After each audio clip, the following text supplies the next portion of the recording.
ulug' hadisga quloq soling. Rasul akram sollallohu alayhi vasallam hadis aytganki, kimda kim ushbu zikrni Allohumma inni asbahtu ushhiduka va ushhidu hamalata arshik va malaikataka va jami'a khalqik va ashhadu annaka antallohu la ilaha illa ant va anna Muhammadan abduka va rasuluk.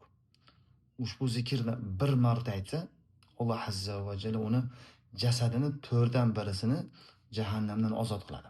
2 marotaba aytsa, jasadini yarmini jahannamdan ozod qiladi.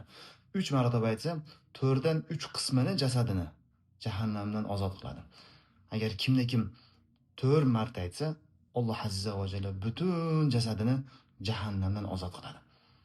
Ma'nosi: Allohim, men tong otdim, seni borligingga shahodat beraman.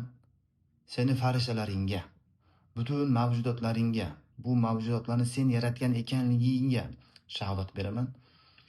Arshni ko'tarib turgan farishtalari bor ekanligiga shahodat beraman va sendan boshqa ibodat qilishlikka loyiq zot yo'q ekanligiga va Muhammad sallallohu alayhi vasallam sening payg'ambaring ekanligiga shahodat beraman. Buni arabcha aytsangiz afzal, lekin bilmasangiz o'zingiz tilingizda ham aytsangiz bo'laveradi inshaalloh.